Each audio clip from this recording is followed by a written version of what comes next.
Hi, I'm Claire, and welcome back to the Claire Closet, Female Entrepreneurs in Small Towns. We're back here in the beautiful sanctuary, and I'm so excited. We have a really interesting entrepreneur with us, Melanie Arthur. She's a horse instructor and runs her own facility on Wolf Island. So welcome, Melanie. Hello. So tell us a little bit about what you do. Yes, I run a farm on Wolf Island. I have 8 horses there, and I teach lessons, I train horses, and I also run a kids' summer camp. Awesome. What does a day look like for you? Because I know that I'm not getting up at the crack of dawn. I'm not even sure feeding, getting water for the horses. What does a day look like for you? During camp, camp runs from 8 till 3 every day, so I get there at 7:30 to get the horses in and feed them.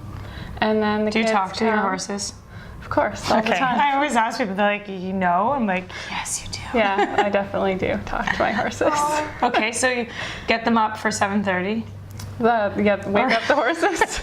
Yeah, and then what? Yeah, bring them in. The kids come and we tack up the horses. We have 3 kids riding at a time. The other 3 will do theory with someone who I hire. And yeah, when they ride, they have a lesson in the morning. The groups switch, and then we have lunch. And then the afternoon we do a bit of riding, but often it's too hot, so it's arts and crafts and swimming and stuff like that. Oh, so there's other things. Okay. Yeah. What do you love about doing camp? So you've been riding for how long? I've been riding for over 15 years. Wow. Now. And then the camp thing's new. So what is it about camp that you love to do? I really love working with all the kids, and it's really nice to be able to use my horses and actually make money with them rather than just having them as pets. They're expensive pets, yes. Right? Yeah. So it's really nice, the connection that you develop with your horse when you actually teach on them, and you have to put a lot of trust into them that they're going to take care of that child. So it's so good. It's like Heartland right here in Wolf Island. Yeah. It's awesome. Now, Melanie's really interesting, and we're going to talk about, I'm excited to hear a little bit more, but we've had a lot of digital entrepreneurs come in, and Melanie has taken a very unique approach. And when I say unique, actually traditional. How do you market to get the campers and everyone to come to camp? Because I know you don't love posting on social media. No. But you've been very successful. What is it tell us how you market your product? I made a poster with tear-off tags, and the ferry is very handy for that. You can put them up all over the ferry and at the terminals, and there's so much traffic coming and going on and off Wolf Island, and I put them up all over the village. I try to get most of my clientele from Wolf Island because with the ferry it's a lot, but I have a lot of cottagers, so coming and going. Yeah, and just word of mouth. And what have you had to do? Because I find it's impressive. Word of mouth is actually almost harder because you have to put yourself out there a little more, right? Yeah. Like people see your posters, you have to interact. Can you talk about it? Has that always been easy for you?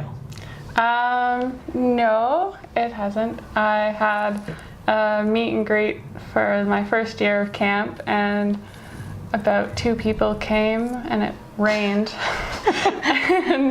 And the 2 people who came were 2 people I was expecting to come as well, so there wasn't anyone else. So I was a little bit concerned that I wasn't going to fill up any of my weeks of camp. But. And before because I want to know, because I know what happens with camp, but can you talk about, that's terrifying. You know, if you've probably tried to put something out there and you put yourself out there and then 1 or 2 people show up and you're thinking, okay, how do I run a business like this? How did you overcome that? How did you keep pushing once when that happens? What did you do? Talk yourself out of it? No. What's your process? Well, I just kind of kept putting up more posters, trying to tell people about it, all the people I know on Wolf Island. And lots of people said, oh, well, I have my neighbor's granddaughter is coming and they'd be interested. And then that granddaughter brings their friend from down the road, and yeah. And that's what makes an entrepreneur, right? You're hustling. You don't give up, even though there's a little bit of failure. Not even failure, but you're like, oh my goodness, you kept pushing. And that's why it's so admirable. Okay, this is really, so how did it pan out? You had your summer camps, how did it go? Only 2 people showed up to the meet and greet. So the first year I ran 4 weeks, and they were half full to, some of them were actually full. I take a maximum of 6 kids just so that I can have lots of one-on-one time with them and the horse. And then this year I was full. Yay! See, that's so awesome, and it gives momentum. Yeah. And That's really awesome. had a couple more than I could take at sometimes, and then I also already have people signing up for next year. That's so cool, and waiting list, and that gives confidence. And now think of you 3 years ago. You have come such a long way, and I know this is your first time ever on camera too, right? Yes. She's doing awesome. It's really impressive. Think back 3 years ago. What is one piece of advice that you would give to someone starting out that really knows nothing about running a business, but are passionate about something?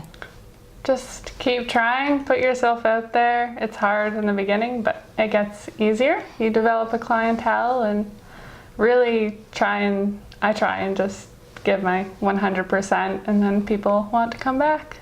And it shows. Oh, you're gonna make me tear up. Anyways, Melanie, this was awesome, and I hope for those of you that want to start a business, someone like Melanie has really inspired. You can start anywhere. Thanks so much for being on. Yeah, thank you, Claire. That was really awesome. And thank you. Stay tuned for our next episode.